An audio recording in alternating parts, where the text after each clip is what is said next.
అందరికీ అందరికీ నమస్కారం అండి. వచ్చిన వాళ్ళందరికీ లేట్ అయిపోయింది కాబట్టి కొంచెం ఫాస్ట్గా మాట్లాడతాను. ఎన్నో ఏళ్ళ నుంచి వీళ్ళందరూ ఈ స్టేజ్ గురించి కోరుకుని ఉంటారు, విక్రమ్ గారు కానీ అందరూ కానీ. సో అందుకే వాళ్ళు కొంచెం టైం తీసుకుని మాట్లాడినా కూడా మీరు అందరూ ఓపిక్గా వెయిట్ చేశారు. Thanks a lot for that. First of all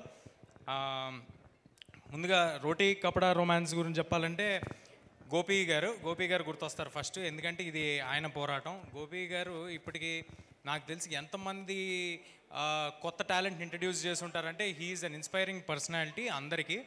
ఆయన చేసిన 14 సినిమాల్లో డైరెక్టర్లు కానీ రైటర్స్ కానీ అందరూ ఇప్పుడు మనకి స్టార్ డైరెక్టర్స్గా స్టార్ రైటర్స్గా ఉన్న వాళ్ళు, ఇప్పుడు నేను నెక్స్ట్ చేయబోయే సినిమా డైరెక్టర్ని కూడా ఇంట్రడ్యూస్ చేసింది గోపి గారే, కార్తిక్ ఘట్టంనేని. సో ఎంతోమంది టాలెంట్ని ఇంట్రడ్యూస్ చేశారు. నేను కూడా సినిమా అవకాశాల కోసం వచ్చి ఇక్కడ తిరుగుతున్నప్పుడు ఫస్ట్ వెళ్ళింది గోపి గారు ఆఫీస్కే. ఆయన అంటే సినిమా జరగలేదు కానీ ఒక స్ట్రాంగ్ రిలేషన్ ఒకటి ఫామ్ అయింది. సో అంటే మధ్యలో మైక్ తీసుకున్నందుకు ఏమన్నా అంటే నేను చాలా ఎమోషనల్గా ఉన్నా తేజ విషయంలో. తను చెప్పింది నిజం. ఈ ఆఫీస్కి, లక్కీ మీడియా ఆఫీస్కి స్టార్టింగ్లో 4-5 ఇయర్స్ ముందు సినిమా చేయాలని తిరుగుతున్నప్పుడు ఎంతో ఓపిక్గా ఇదే కథ కావాలి, ఇలా కావాలి అని అనుకున్నాక చాలా కథలు అనుకొని ఎలాగైనా పట్టుదల అంటే చెయ్యాలి, ఇక్కడ సినిమా చేయాలి, నా కథ కావాలని కూర్చున్నప్పుడు కథలు వేయడం, సినిమా చేయాలని ట్రై చేసి అది జరగకపోవడం. తర్వాత నాకు తెలిసింది తన పట్టుదలతో ఓ బేబీ సినిమా, తర్వాత ఇష్క్, తర్వాత జాంబీరెడ్డి, తర్వాత సినిమాలు ఒక్కొక్కటి తను సెలెక్ట్ చేసుకుంటూ వెళ్తున్నప్పుడు అందరూ అంటారు తేజ ఎక్కడి నుంచి వెళ్ళాడు కదా, ఇక్కడి నుంచి వెళ్ళాడు కదా, మీ దగ్గర నుంచి వెళ్ళాడు కదా, మీరు ఇన్స్పైర్ చేశారన్నారు. మళ్ళీ చెప్తున్నా మీ అందరికీ, తేజకి నేను ఇన్స్పిరేషన్ కాదు, తేజ అనే నాకు ఇన్స్పిరేషన్. ఎవ్రీ డే నాకు ఫోన్ చేస్తాడు. మా ఆవిడ సాక్ష్యం, నాకు ఫోన్ చేస్తాడు. ఏం చేయాలి అంటారు. నా వింటున్నట్టే ఉంటాడు కానీ మొత్తం తన సజెషన్లో నేను నడుస్తున్నా. 3 ఇయర్స్ నుంచి నేను నా సజెషన్లో తను నడుస్తున్నాను అనుకుంటున్నా. బట్ డౌన్ టు ఎర్త్ అనేది ఎంత అని అంటారు కదా, అందరు కింది స్థాయి నుంచి పైకి వచ్చారు, వీళ్ళ ఎగ్జాంపుల్ అంటారు. కానీ నేను చూసిన వాళ్ళు, నేను దగ్గరగా చూసిన వాళ్ళు, అంటే స్టార్గా దూరంగా చూసిన వాళ్ళు చిరంజీవి గారు అయితే, రవితేజ గారు అయితే, దగ్గరగా చూసిన వాళ్ళ దగ్గర చూసిన నాని గారు అయితే, ఇప్పుడు గత 5 సంవత్సరాల నుంచి ప్రతి ఫ్రేమ్లో ప్రతి షాట్లో దగ్గరుండి నేను చూసి కింది నుంచి పైకి ఎలా రావాలో దగ్గరుండి చూసిన తేజ సజ్జ గురించి. I'm proud of him. నాకు స్టేజ్ మీద అవకాశం రాలేదు, ఏదైనా స్టేజ్ తను పిలిచినా నాకు మాట్లాడడం రాలేదు. ఈరోజు నా స్టేజ్ కట్టి మాట్లాడుతున్నా. నేను చాలా గర్వపడుతున్నా. అక్కడ కూర్చొని మిరాయి ట్రైలర్ ఇవన్నీ వేస్తుంటే ఆయన ఎంత సంతోషపడ్డారో మీరెంత పడ్డారో తెలియదు, కానీ నాకు మాత్రం నాదే గెలుస్తుంది, అక్కడ నా వారే గెలుస్తున్నట్టుగా ఉన్నా. I'm very proud of you Teja. Inspiration for all youth. కష్టపడి ఎలా పైకి రావాలో తను చూసి నేర్చుకోవాలి. అలాగే నేను చాలాసార్లు మన హీరోలు కూడా చెప్తుంటా, తను ఇలా చేస్తున్నాడు అలా చేస్తున్నాడు. ప్రతి సినిమా అంటే వచ్చాము డబ్బులు తీసుకున్నాం యాక్టింగ్ చేయడం కాదు, సినిమా రిలీజ్ వరకు తన పక్క నుండి పోరాడతాడు.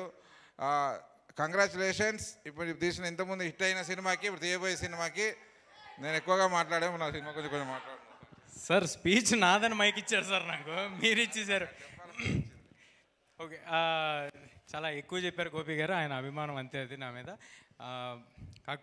పక్కన పెడితే ఇంతమంది టాలెంట్ ఈ సినిమాతో వస్తున్నారు. ఈ నవంబర్ 22వ తారీఖు, ఆగస్ట్ 22వ తారీఖు మా మెగాస్టార్ గారు పుడితే, ఈ నవంబర్ 22వ తారీఖు ఎంతోమంది స్టార్స్ పుట్టాలని నేను కోరుకుంటున్నాను. ఈ సినిమా నుంచి వీళ్ళందరూ చాలా పెద్ద పొజిషన్లో ఉండి ఎన్నో సినిమాలు చేయాలి. ఇండస్ట్రీకి చాలా సినిమాలు, నంబర్ ఆఫ్ ఫిల్మ్స్ రావాలని కోరుకుంటున్నాను. విక్రమ్ గారికి ఆల్ ద వెరీ బెస్ట్. చాలా కాలం నుంచి ఈ సినిమాని పట్టుకుని ఉన్నారు. అంటే ఇందాటి నుంచి అందరూ చెప్తున్నారు గోపి గారి దగ్గర సినిమా టైం పట్టింది, లేకపోతే ఈ సినిమా 3 ఏళ్ళు చేసాం 4 ఏళ్ళు చేసామని. నా ఎక్స్పీరియన్స్ నుంచి I would like to tell you, మేము కూడా అన్ని సినిమాలు over the journey it took a lot of time. ప్రతి సినిమా కూడా నాకు అర్థమైంది ఏంటంటే, ఈ స్ట్రగుల్ ఫేజ్ ఉంది కదా bro, this is where we're made ఏమో అని నా ఫీలింగ్. అంటే ఇక్కడే మనం మన ఆలోచనలు, మన అభిప్రాయాలు, మనకి ఏది రైట్ ఏది రాంగ్ అనేది ఇక్కడే ఫామ్ అవుద్దేమో అనేది నేను అనుకుంటున్నాను. బట్ ఏమో టూ ఎర్లీ ఏమో నేను చెప్పడానికి. ఈ సినిమా నవంబర్ 22వ తారీఖు థియేటర్లో వస్తుంది. రోటీ కపడా రొమాన్స్ ఫ్యామిలీ అంతా చూడదగ్గ సినిమాలే గోపి గారు ఎప్పుడూ తెస్తారు. సో తప్పకుండా అందరూ థియేటర్కి వచ్చి చూడండి. మీకు నచ్చితే ఇంకో 10 మందికి చెప్పండి. దీని ట్రైలర్స్ టీజర్స్ అన్నీ యూట్యూబ్లో ఉన్నాయి, అన్నీ తప్పకుండా చూడండి. చిన్న సినిమాలను ఎంకరేజ్ చేయండి. చిన్న సినిమాలు బాగుంటే ఇలాంటి ఎంతోమంది హీరోస్ వస్తేనే మా ఇండస్ట్రీ బాగుంటుంది.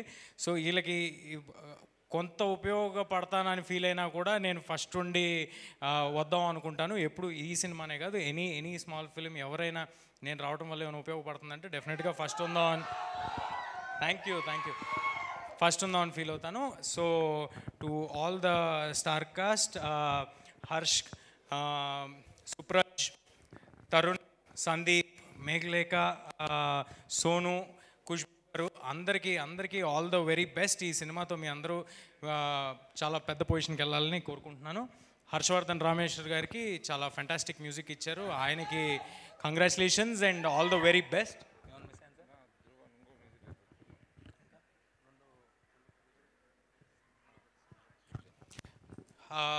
గోపి గారితో పాటు కో ప్రొడ్యూసర్ సృజన్ గారికి, ఇంకో మ్యూజిక్ డైరెక్టర్ ధ్రువన్ గారికి, అందరికీ ఈ సినిమా శుభం జరగాలని మనస్ఫూర్తిగా కోరుకుంటున్నాను.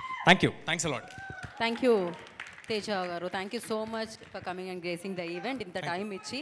అండ్ ఎస్, మిరాయి కోసం మేము ఈగర్లీ వెయిట్ చేస్తున్నాము.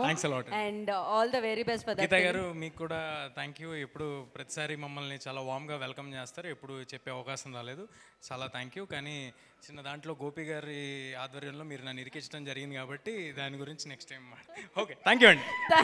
Thank you so much. Is always like down to earth, తెలిసిందే. అండ్